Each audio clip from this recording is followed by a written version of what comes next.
한국의 전래 동화 중에서 호랑이와 곶감이라는 이야기가 있습니다. 혹시 아시는가요? 어느 날 호랑이가 산에서 먹이를 구할 수 없자 민가로 내려옵니다. 그래서 무언가 잡아먹을 게 없는가 하고 둘러보는데 어느 집에 아이가 막 우는 소리가 들리는 거예요. 그래서 가만히 가보니까 그 어머니가 아이에게 이렇게 말하는 거죠. 너 계속 울면 호랑이가 잡아간다. 호랑이가 저 어머니가 저 애를 나에게 줄 모양이구나 생각하고 기다리고 있었는데 이 아이가 계속 우는 거죠. 그랬더니 어머니가 그 아이에게 그럼 곶감 줄까? 그랬더니 아이가 울음을 딱 그쳤다죠. 그래서 호랑이가 생각하기에 호랑이보다 무서운 게 곶감이구나. 마침 그 집에 소를 훔치러 왔던 소도둑이 지붕에 올라가서 아래를 내려봤는데 큰 호랑이가 있으니까 저게 송아지인가 보다 훔쳐가야지 하고 호랑이 위에 덮쳤다죠. 호랑이가 아이코 얘가 바로 그 무서운 곶감이구나. 그래서 주랭랑을 쳤고 너무 무서운 소도둑은 더 호랑이 등에 바싹 매달려서 떨어지지 않으려고 하고, 호랑이는 곶감이 너무 두려워서 더 내달리다가 간신히 도둑이 나뭇가지를 붙들고 나무 위로 올라가고, 호랑이는 간신히 그 무서운 곶감을 떨어버렸기 때문에 이제 다시는 민가로 내려오지 않았다. 이런 얘기입니다. 그런데 오늘 본문이 바로 호랑이보다 무서운, 호랑이 같은 시련보다 더 무서운 것이 무엇인지를 우리에게 알려줍니다. 본문으로 들어가 볼까요? 본문 이전에 창세기 37장에 보면 요셉의 형들이 요셉을 미워합니다. 그래서 죽이려고 합니다. 근데 르우벤이 간신히 말려요. 그래서 죽이지 말고 구덩이에 넣자. 그래서 형제들이 합심해서 요셉을 구덩이에 던집니다. 창세기 37장 4절, 그를 잡아 구덩이에 던지니. 근데 여기 구덩이라는 말은 빈 우물 혹은 죽은 자의 세계 혹은 무덤이라고도 번역되는 말이에요. 이 구덩이라는 말이. 그러니까 지금 요셉이 죽은 것 같은 상황에 빠졌다는 거예요. 그때 유다가 이렇게 하면 우리가 큰 벌을 받는다. 그러니까 차라리 죽이지 말고 이 아이를 미디안 상인들에게 팔아버리자. 결국 요셉의 형제들은 요셉을 팔기로 결정을 하고 미디안 상인에게 팝니다. 그리고 이 미디안 상인은 요셉을 데리고 애굽으로 가서 애굽의 바로의 시위 대장이었던 보디발의 집에 팔게 됩니다. 이게 오늘 본문의 배경이에요. 그러니까 창세기 39장은 요셉이 보디발의 집에 간 상황에서 일어난 일을 기록한 말씀입니다. 그런데 그 첫 마디가 놀랍습니다. 창세기 39장 2절, 우리 다 같이 한번 읽어볼까요? 시작. 여호와께서 요셉과 뭐예요? 함께 하심으로. 요셉과 함께 한다는 거예요.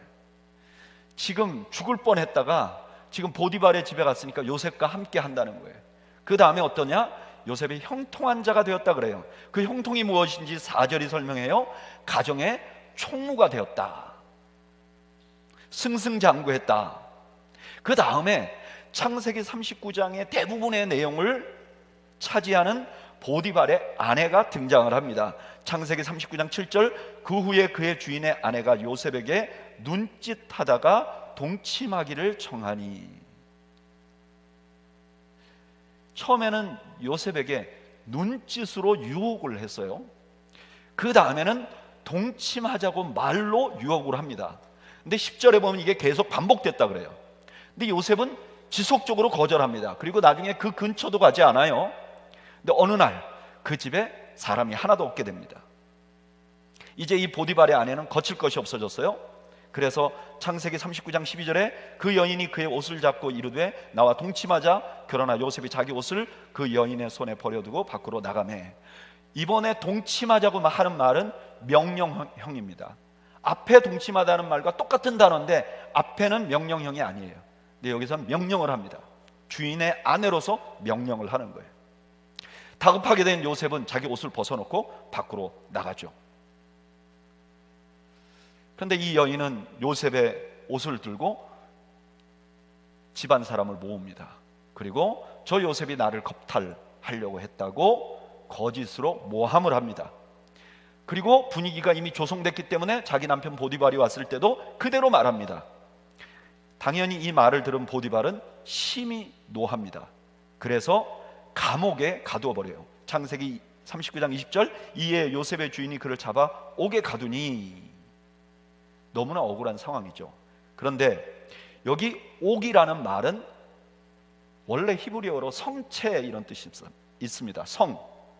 근데 이 옥이라는 장소를 요셉은 후에 이렇게 표현합니다. 창세기 40장 15절에 나는 히브리 땅에서 끌려온 자요 여기서도 옥에 갇힐 일은 행하지 아니하였나이다. 한국어로는 똑같이 옥인데 창세기 40장에서는 이 옥이라는 말을 히브리어로 부을이라고 부릅니다. 이 부을은 어떤 말이냐?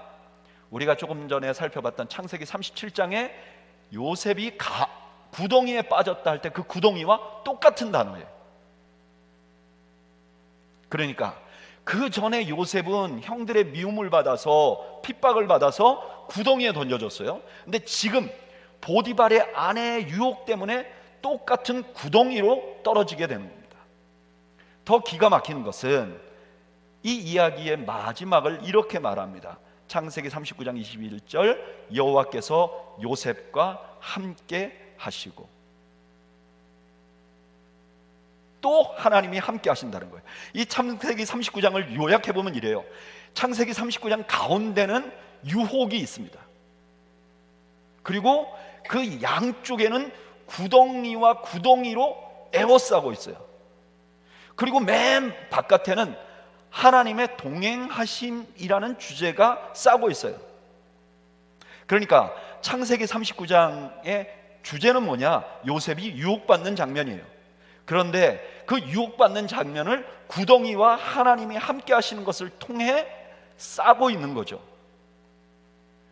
우리는 여기서 창세기 39장을 통해서 유혹에 대해서 아주 중요한 사실을 배우게 됩니다.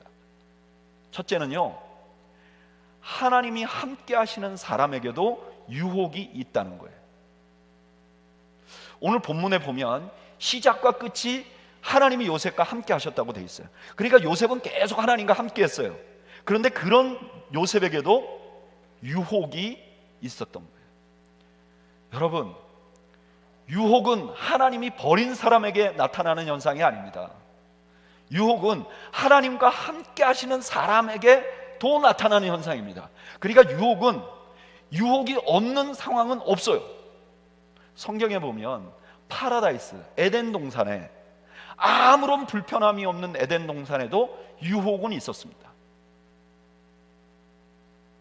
뿐만 아니라 이 땅에서 인간으로 난 사람 중에 유일하게 죄가 없으신 분이 하나님의 아들 예수 그리스도세요.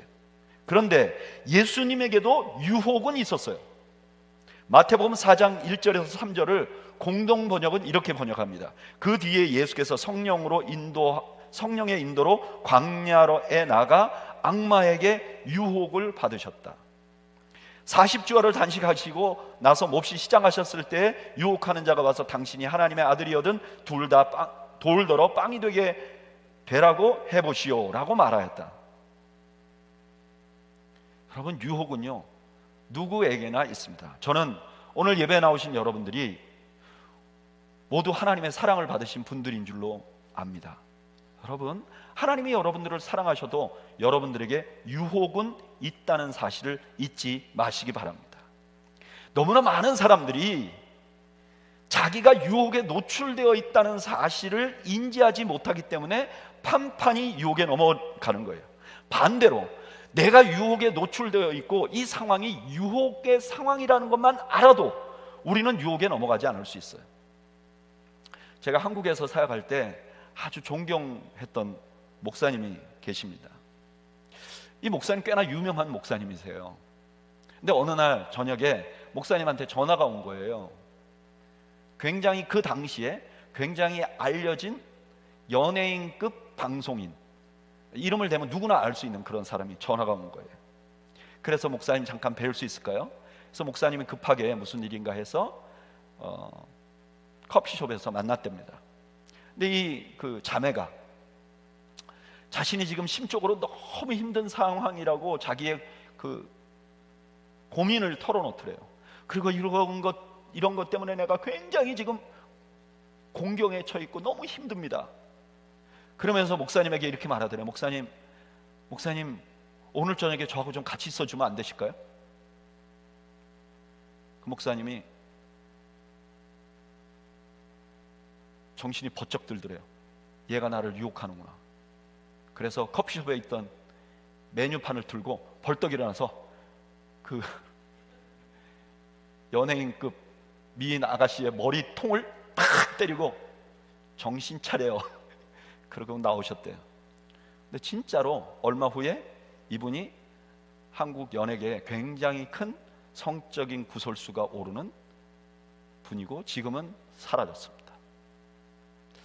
궁금하시면 제가 실명을 다 공개해 드릴 수 있어요. 여러분, 우리가 사는 세상에는 유혹이 있어요. 그리고 나도 항상 유혹에 노출될 수 있다는 것을 인지하시는 여러분들이 되시기를 바라요. 그런데 또 하나, 이 유혹의 중요한 특징은요, 각자에게 다른 양상으로 찾아와요. 어떻게 보면 각자의 약점으로 찾아오는 거예요. 오늘 성경에 보면 요셉에 관해서 이렇게 설명해요. 요셉은 용모가 빼어나고 아름다웠더라. 요셉이 잘생겼다는 거예요.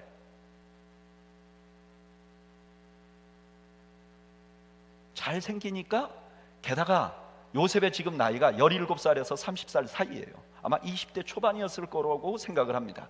잘생긴 20대 초반의 남자. 그러니까 보디발의 아내가 성적으로 유혹을 하는 거예요. 요셉이 지금 할아버지였으면 이런 유혹이 없었을 겁니다. 성경은요, 상당히 다양한 유혹이 상당히 다양한 양상으로 우리에게 온다는 사실을 말합니다. 예수님께서 마태복음 4장 19절에 이렇게 말했어요. 세상의 염려와 재물의 유혹과, 씨 뿌리는 비유, 세상의 염려와 재물의 유혹. 난 돈을 1원이라도 손해보면 잠이 안 와. 그러면 무슨 유혹으로 그 사람을 유혹하겠어요? 돈으로 유혹하는 거죠. 누가복음 22장 40절에 보면 이런 말씀이 있어요. 그곳에 이르러 그들에게 이르기시되 유혹에 빠지지 않게 기도하라. 이 말씀은 지금 십자가를 앞둔 예수님을 따라가는 제자들에게 한 말이에요. 이 제자들이 고난을 겪고 싶지 않은 거예요. 그걸 회피하고 싶은 거예요. 그런 마음이 있는 사람들에게는 뭘로 유혹을 하느냐? 야, 너가 안 가도 다 돼. 네가 굳이 그렇게 열심히 할 필요 없어. 회피하도록 유혹하는 거죠. 갈라디아서 2장 13절에 보면 이런 말씀이 있어요. 남은 유대인들도 그와 같이 외식함으로 바나바도 그들의 외식에 유혹됐느니라. 갈라디아 교회에 유대인들이 왔어요. 그래서 이렇게 말해요. 여러분, 예수님만 믿어서 구원 얻는 게 아니에요. 여러분, 구원 얻으려면 유대인의 율법을 다 지켜야 돼요. 특별히 정결의식을 지켜야 돼요. 이렇게 말하니까 바울과 모든 다른 신앙인들은 그거 아니지. 그런데 바나바가 그렇게 막 말하니까 그 사람들하고 관계가 깨지기 싫으니까 그냥 거기 은근슬쩍 붙어갔다는 거예요.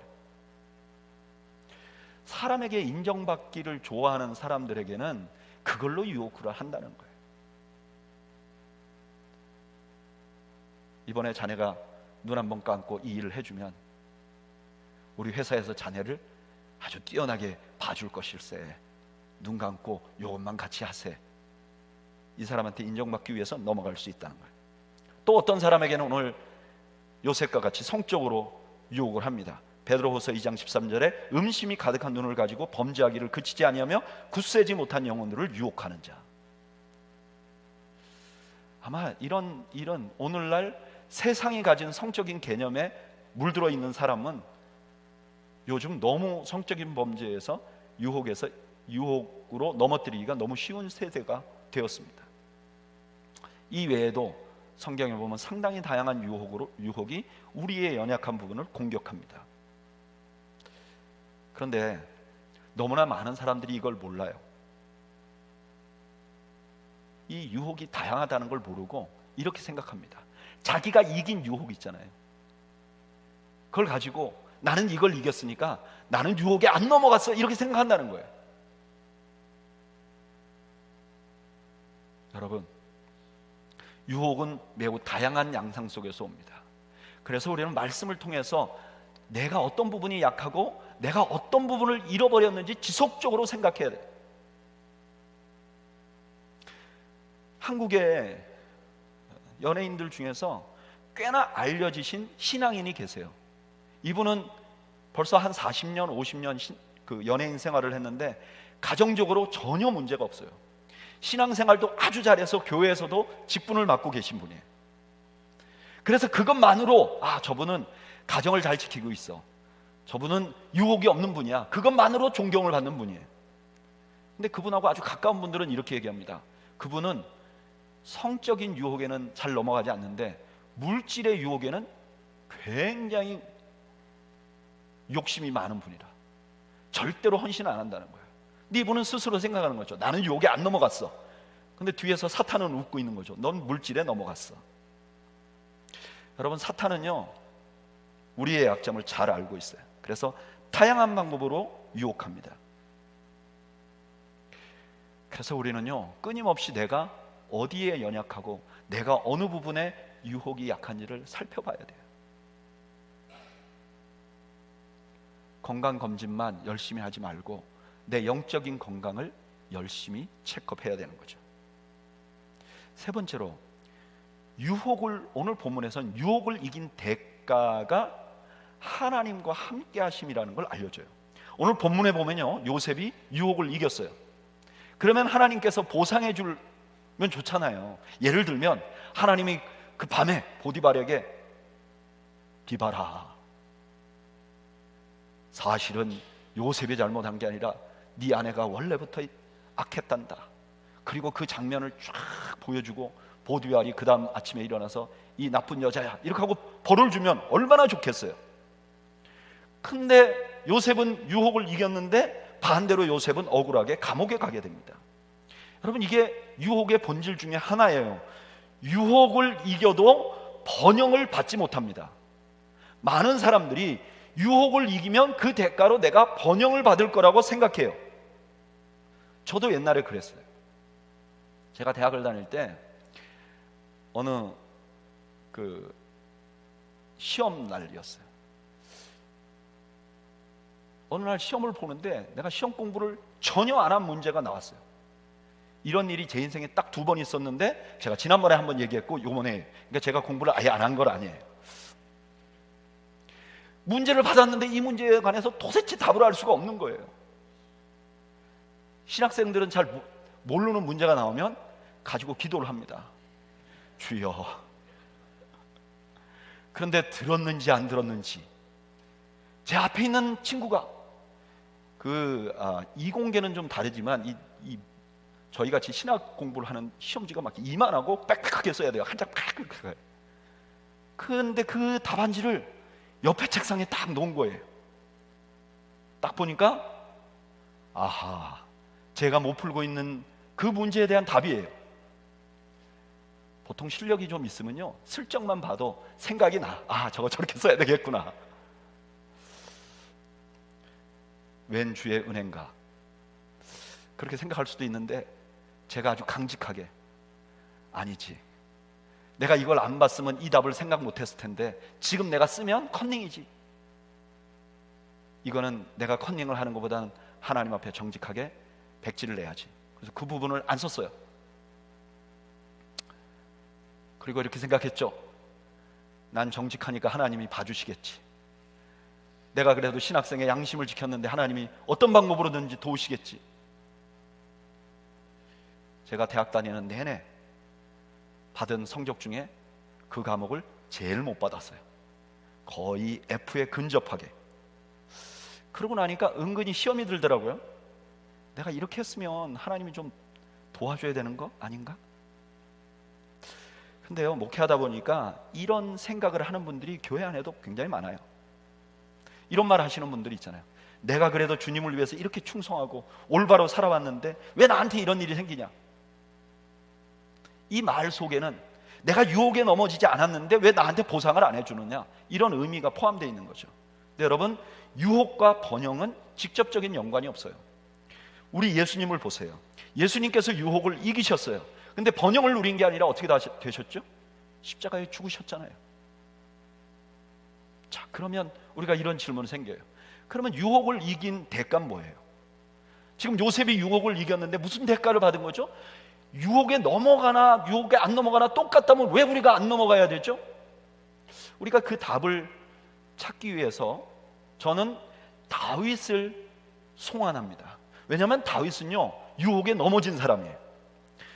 그래서 그 다윗이 유혹에 넘어가고 나서 무엇을 잊어버렸는지를 보면 요셉이 무엇을 유지하고 있는지가 보인단 말이에요. 자, 다윗은 자기가 범죄를 하고 나서 그 자기의 솔직한 심정을 기록했어요. 어떻게 기록했냐? 시편 51편 10절 11절에 이렇게 말합니다. 하나님이여, 내 속에 정한 마음을 창조하시고 내 안에 정직한 영을 새롭게 하소서. 나를 주 앞에서 쫓아내지 마시며 주의 성령을 내게 해서 거두지 마소서. 먼저 다윗은요, 자기의 영혼이 망가졌음을 고백합니다. 여러분, 우리가 유혹에 넘어가면요, 우리 영혼이 망가져요. 이걸 몰라서 너무나 많은 사람들이 유혹에 넘어지는 거예요. 왜냐하면 유혹에 넘어가도 겉으로 볼 때는 아무 문제가 없거든요. 그러니까 계속 넘어가는 거예요. 적은 돈을 위해서 양심을 팔든지, 사람들에게 인정받으려고 신앙을 팔든지, 순간의 쾌락을 위해서 성적인 범죄를 저지르는 거예요. 자기는 겉으로 괜찮지만 그러나 자신의 영혼은 점점 망가지는 거예요. 그리고 어느 순간에 괴물이 돼버리는 거예요. 저는 요즘 한국에서 꽤나 유명한 목사님들 중에서 큰 사고를 치는 목사님들의 젊은 시절을 압니다.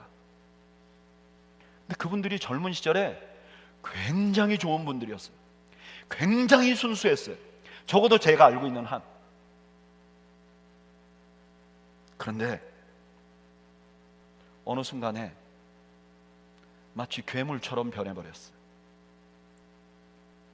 시간이 흐르면서 작은 말 하나, 작은 행동 하나에서 유혹에 자꾸 넘어가면서 어느 날 자신도 자신을 받아들이기 어려운 사람이 돼버리는 거예요. 여러분, 신앙생활을 잘 한다고 하시는 분일수록 자기를 돌아보는 것을 게을리해서는 안 됩니다. 한 번에 괴물이 되는 게 아니에요. 내가 하나하나 작은 유혹에 넘어지다 보면 어느 순간에 내 영혼이 망가져 있게 되고, 나도 모르는 사람, 나도 싫어하는 나 자신이 되어버리고 마는 것입니다. 저는 도회교회 성도들이 날마다 나의 영혼을 돌아볼 수 있는 지혜를 얻기를 주님의 이름으로 축원합니다. 그리고 범죄를 저지른 다윗이 하나님과 분리될 것을 두려워합니다. 여러분, 유혹에 넘어가면 하나님과 분리됩니다. 최초의 범죄를 한 아담과 하와가 범죄하고 나서 그 다음에 어떻게 했죠? 창세기 3장 24절에 보면 에덴 동산에서 추방을 당합니다. 유혹에 넘어가는 것은 우리가 하나님으로부터 단절되게 만드는 겁니다. 여러분, 이런 생각 해보셨어요? 만약에 요셉이 보디발의 아내의 요청을 받아들이면 어떻게 될까요? 받아들였으면 일단 처음엔 좋았겠죠. 고생 더 안 했겠죠. 근데 세상의 모든 분류는 드러납니다. 이 걸리게 돼 있어요. 아마 걸렸을 겁니다. 그러면 어떻게 됐을까요? 감옥에 갔겠죠. 지금 감옥에 갔겠죠. 겉으로 결과는 똑같아요. 그런데 그 속에 영혼이 망가졌을 것입니다. 그리고 더 이상 하나님과 함께 하지는 못했을 거예요. 그러면 어떻게 됐을까요? 하나님과 함께 하지 못했으면 요셉은 살기는 잘 살았겠지만 가족을 구원하는 구원자로서의 역할은 할 수 없게 됐을 거예요. 주님이 주신 사명을 감당하지 못하게 됐을 거예요. 그냥 버려져서 고생만 하다가 죽는 인생이 되었을 거예요. 이런 의미에서 유혹은 시련보다 더 무섭습니다. 호랑이보다 곶감이 무섭듯 여러분, 유혹은 이겨도 번영을 받지 못합니다. 시련을 겪습니다. 반대로 유혹에 넘어가면 영혼이 망가지고 하나님으로부터 단절된 고통을 겪게 됩니다. 자, 이렇게 보면 창세기 39장 21절이 다시 보입니다. 창세기 39장 21절 다시 한번 읽어볼까요? 시작. 여호와께서 요셉과 함께 하시고 그에게 인자를 더하사 간수장에게 은혜를 받게 하시매.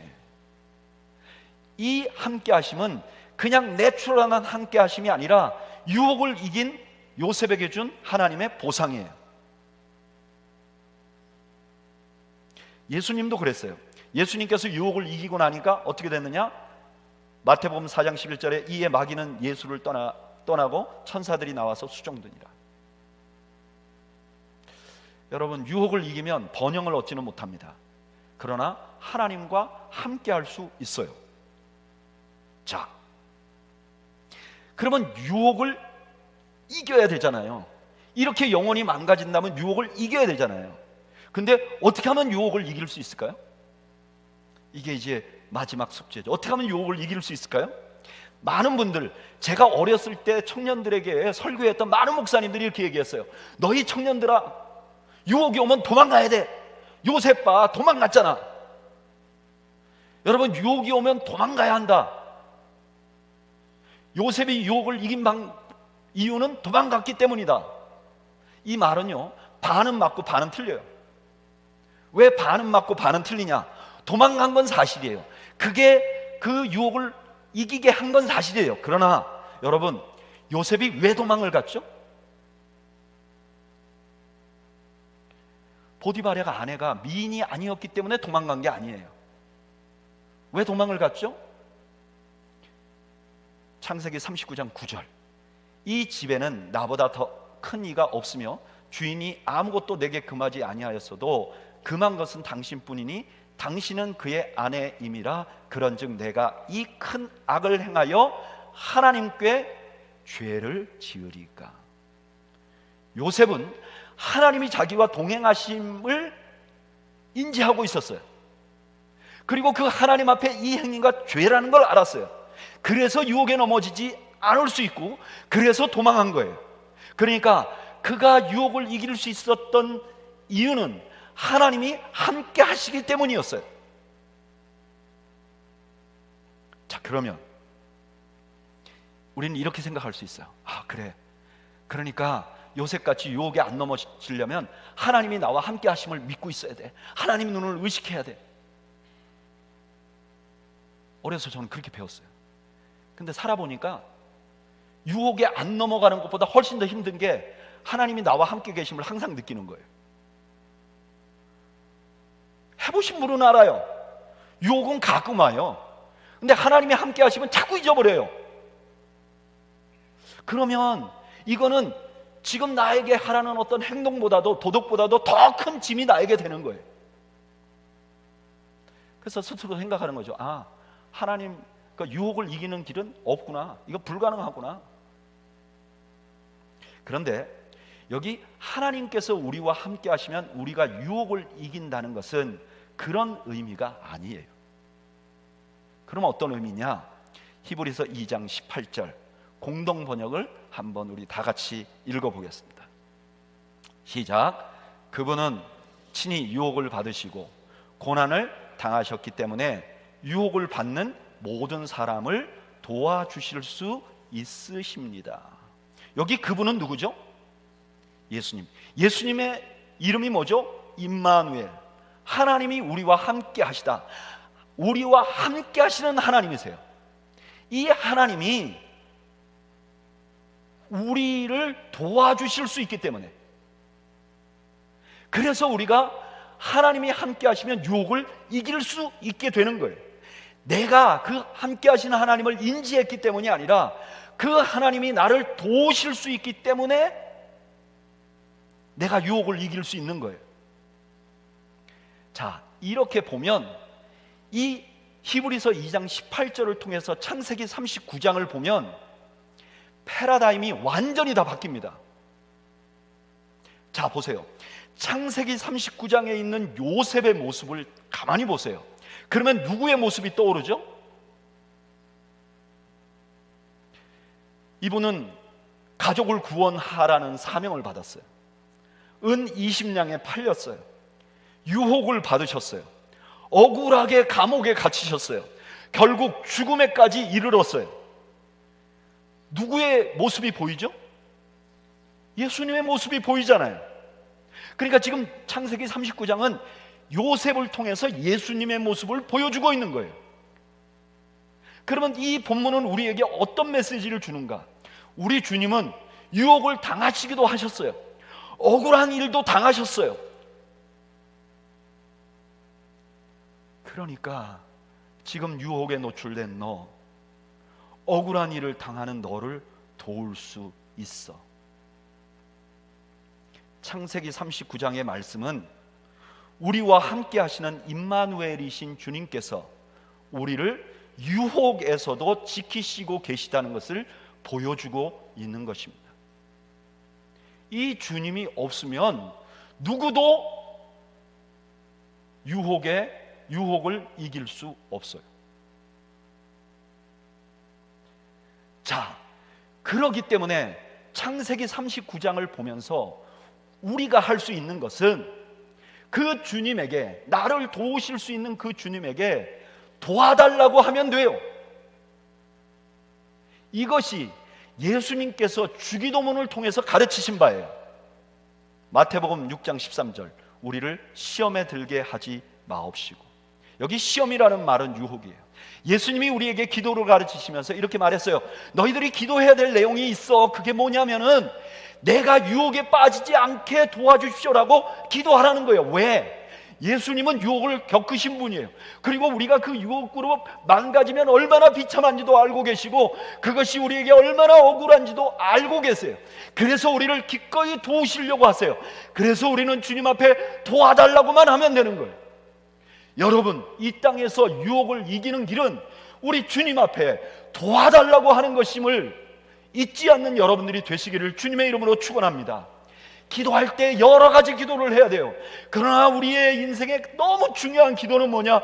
주님, 우리를 시험에 들지 않게 해주세요. 내가 유혹에 빠지지 않게 해주세요. 이 기도를 중단하지 않기를 바랍니다. 만약에 이것을 하지 않고 우리가 주님의 도움을 받지 못하면 우리는 아무리 돈을 많이 벌고 아무리 많은 것을 성취하고 아무리 건강한 종교인 같이 보인다 할지라도 한순간에 넘어져서 괴물이 되고 버림받는 인생이 될 수 있는 것이죠. 여러분, 저는 우리의 기도 속에 유혹에 빠지지 않게 우리를 지켜달라고 하는 기도가 여러분들의 기도의 중심에 있기를 주님의 이름으로 축복합니다. 뿐만 아니라 이렇게 주님 앞에 기도할 줄 아는 사람들은 어떻게 해야 되는가? 히브리서 3장 13절 다 같이 읽어보겠습니다. 시작. 오직 오늘이라 일컫는 동안에 매일 피차 권면하여 너희 중에 누구든지 죄의 유혹으로 완고하게 되지 않도록 하라. 이런 기도를 하는 사람들이 자기를 위해서는 기도하고 주변 사람들 중에서 아직도 부족한 형제 자매가 있으면 죄에 빠지지 않도록 계속해서 권면하라는 거예요. 이게 신앙생활을 혼자 하지 않고 교회로 모여서 하는 이유라는 거예요. 교회가 필요한 것은 매주 모여서 주일날 예배하고 매주 모여서 헌금하고 우리가 무슨 이벤트를 하기 위함이 아니고, 우리가 함께 모여서 신앙생활하는 것은 우리가 그렇게 기도하지만 그래도 우리 중에 연약한 분들이 유혹에 넘어질까봐 우리가 서로 돌보며 유혹에 넘어질 만한 사람들에게 그렇게 하지 말라고, 그러면 큰일 난다고 서로 권면하며 서로가 유혹에 빠지지 않도록 애쓰게 하는 일을 위하여 우리가 함께 모여 있다는 거예요. 그래서 여러분, 소그룹 안에서 모여서 매일 다른 얘기, 운동 얘기, 스탁 얘기 이런 거 하라고 모인 게 아닙니다. 서로를 잘 살펴서 그렇게 하면 안 돼. 서로 권면할 수 있는, 저는 우리 더웨이 교회가 그런 교회가 되기를 소망합니다.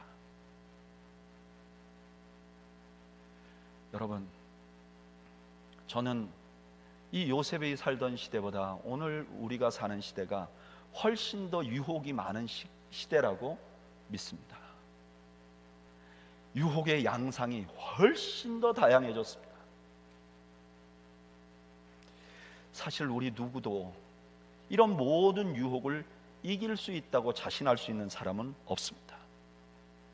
그러나 우리가 소망을 갖는 것은 우리와 똑같이 유혹을 겪으시고 우리를 도와주시기로 길을 원하시는 우리 주님 때문에 소망이 있는 줄 압니다. 우리 함께 개인적으로 기도할 때마다 우리 주님께 도움을 받고 서로 격려하여 유혹에 넘어지는 사람이 우리 중에는 아무도 없는 그런 우리 더웨이 교회가 되기를 주님의 이름으로 축원합니다. 우리 한번 이 시간 잠시 기도하죠. 우리 잠시 눈을 감고 우리 자신을 좀 돌아보죠. 먼저 나는 어디에 좀 연약한가? 나는 명예에 연약한가? 나는 사람들에게 인정받는 데 연약한가? 나는 권력, 그러니까 뭔가 주도적인 역할을 하고 싶은 그런 욕망에 취약한가? 나는 성적인 부분에 취약한가? 나 자신을 좀 돌아보죠. 그리고 우리가 조용하게 주님 앞에 이렇게 기도하면 좋겠어요. 나를 너무 잘 아신 주님, 내가 얼마나 잘 넘어질 수 있는지를 잘 아시는 주님, 나를 도와주세요. 우리 한번 이 시간에 잠시 눈을 감고 우리 주님께 도움을 구하며 기도하겠습니다. 함께 기도하겠습니다. 주여,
이제는 우리 주님 예수 그리스도의 은혜와 하나님 아버지의 그 크신 사랑과 성령님의 교통하시고 위로하시고 돌보시며 유혹으로부터 지켜주시는 역사가 오늘 우리와 함께 하시는 주님을 의지하고 유혹을 이겨나가기로 다짐하는 주의 백성들 머리머리 위와 이들의 가정과 생업 위에 지금으로부터 영원 무궁토록 함께 있을지어다. 아멘.